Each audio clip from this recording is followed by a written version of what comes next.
Hello guys and welcome back to the channel. In this video I will give you a complete farming guide for the Aeaean Spring Breeze event that should start in the last week of February if we follow the JP schedule. A bit of trivia: Aeaea is the name of the mythological island said to be the home of the goddess sorcerer Circe. Even if the geography of the Odyssey is often considered more mythical than literal, Aeaea was later identified by classical Roman writer with Mount Cersio, aka in Italian Monte Circeo, about 100 kilometers south of Rome. In other words, I'm playing at home for this event. For those of you that are new to the channel, the layout of this guide will be as follows. In the first part I will give you a quick event overview with all the information that you may need regarding event C, event mechanics, general farming strategy and so on.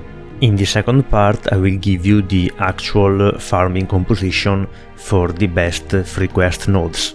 I will cover all the possible DPS available for each free quest, in order: first the quick DPS, then arts, then buster, and finally the free-to-player DPS. For each of them I will give you their best possible farming setup, and I will also rank those setups among the same card type in order to help you find the most optimal one. As always, if you have any questions regarding how some farming setups work, or suggestion about new farming setups, or even about the layout of this guide, please leave a comment below and let me know what you think. And of course, if you find this type of content useful, please leave a like, a comment or subscribe to the channel. This event is a pretty simple one. It's a farming event with the usual 3 shop currencies, whose drop rate can be boosted by 9 different gacha Cs. That's all, no special currency, no point ladder, you just need to farm those 3 shop currencies using the event gacha Cs to boost their drop rate. Regarding these event limited Cs, you can claim one for free during the Chaldea Boys collection campaign that will start together with this event. My suggested free pick is the 5-star Blue Illusion. It gives you Pierce Invincibility that is very rare to find on a CE, together with a very nice 25% NP damage buff. Again, one of the most rare type of buff you can get. It's also very consistent since both its effect work with any card type. Regarding Cs that will be useful for farming, aside from boosting the drop rate of the event currencies, we will be using 3 of them, those highlighted on the screen right now. I will use them for 6-slot setup with arts and quick DPS, since the quick buff and the MP gain buff of those C will let the DPS loop all 3 rooms.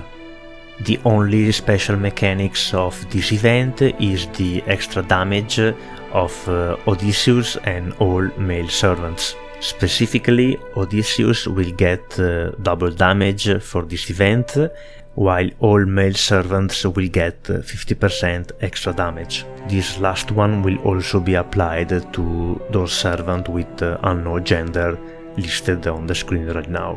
Thanks to this bonus damage, we have a new option for farming setups.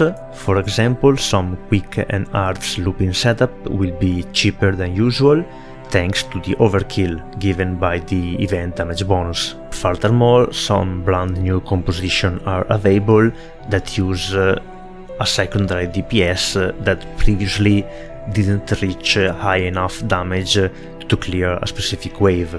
The servants that in my opinion get the most from this bonus damage are listed on the screen right now. Lancelot, Arjuna Alter, Spartacus and Odysseus basically have full class advantage for this event. Dantes becomes in practice a pseudo berserker. Paracelsus opens new farming composition for this event since he can reliably clear room 1 this time, and he enables loop in the last 2 rooms.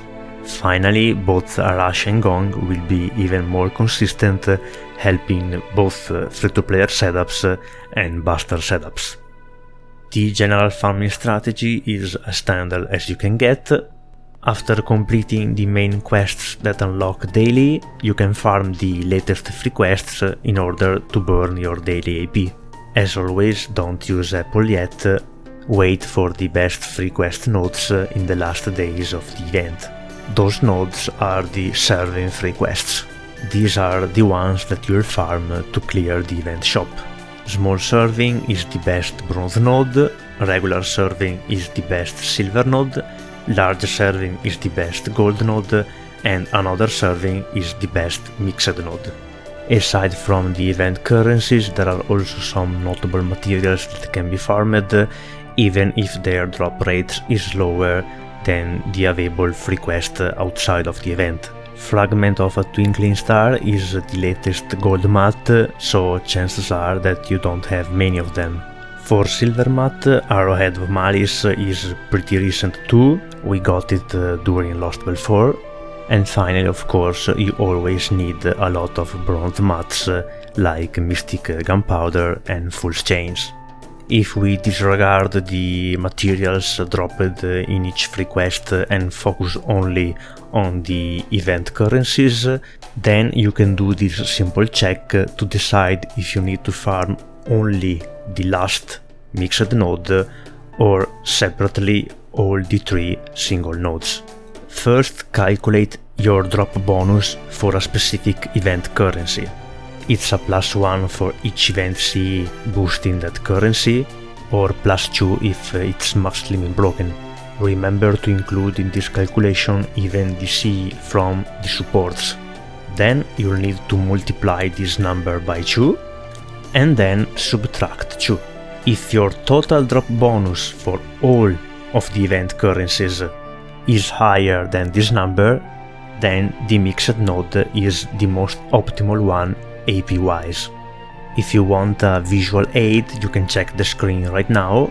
After calculating your single drop bonus and your total drop bonus, just draw a point in the plane showed on the screen, and if that point falls in the blue region, then the mixed node is the most optimal one AP wise. If instead it falls below the blue lines in the white region, then you can farm that specific single currency node. Just to be precise, every single currency node also drops a secondary currency. I included their drops in my calculation, but I didn't include any drop bonus for them coming from secondary event CEs, since ideally you'll want to bring only event CEs that gives bonus drops for the single currency with the best drop rate. In practice, the difference is so small that it won't change your best option. It just makes appear some decimals in the formula without any practical consequences. If you want an even more simple criteria, then remember that if you have no event CEs or very few of them, then the mixed node is the most optimal one.